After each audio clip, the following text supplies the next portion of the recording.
History is filled with tales of strange conflicts, but few are as peculiar as the Pigwar of 1859. This bloodless conflict, you see, began not with a clash of armies, but with a disgruntled farmer and a hungry pig. Imagine, if you will, a small island in the Pacific Northwest, shared uneasily by Britain and the young United States. This was San Juan Island, a place of breathtaking beauty and, as fate would have it, a very contentious pig. Our story takes place in the heart of this island paradise.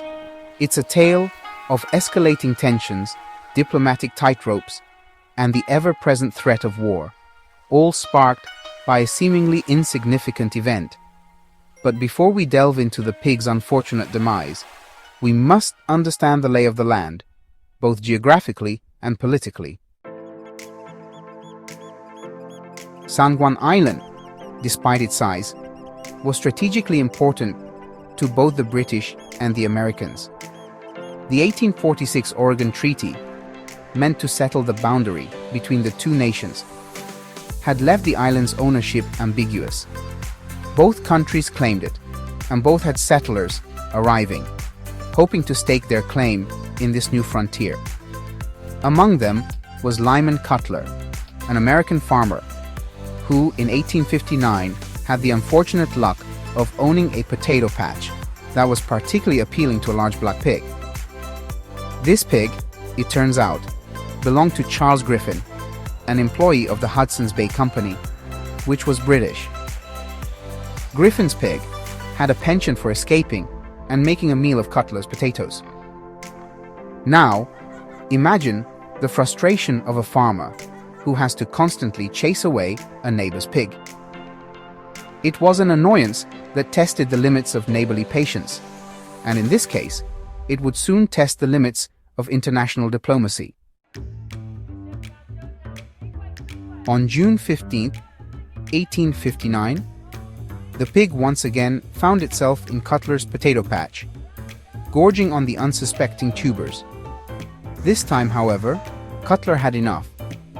Whether out of frustration or a simple desire to protect his crops, he took aim and shot the pig. Now, I'm not condoning shooting a pig, but in Cutler's defense, it was a different time. Still, this was no ordinary pig. This pig, you see, was about to become a historical footnote, the unlikely catalyst for an international incident. News of the shooting spread like wildfire.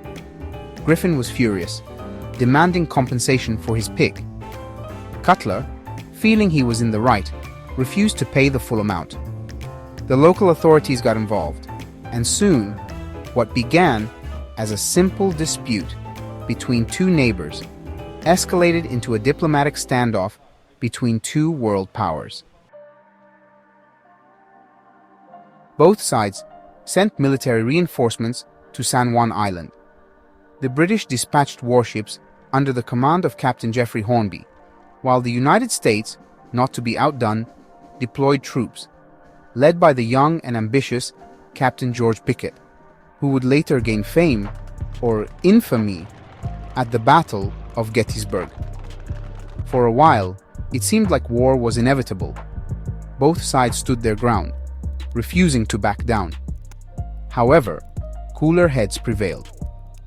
Admiral Robert Baines, the overall British naval commander in the Pacific, upon arriving at San Juan Island, was appalled by the thought of war over a pig. He famously remarked, "To engage in a war with such a small affair as this is foolish."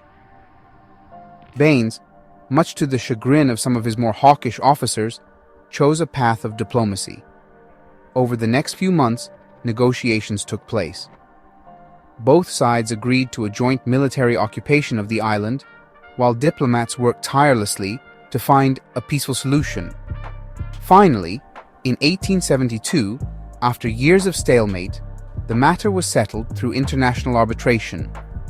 Kaiser Wilhelm I of Germany, acting as the impartial arbitrator, awarded the island to the United States, much to the relief of both nations, who by this point had likely forgotten what they were even fighting about. And so, the Pigwar, this strange and bloodless conflict, came to an end. It stands as a testament to the absurdity of war and the importance of diplomacy. And as for the pig, well, it became a legend, a reminder that even the smallest spark can ignite a firestorm, and that sometimes even the most ridiculous of situations can lead to peaceful resolutions.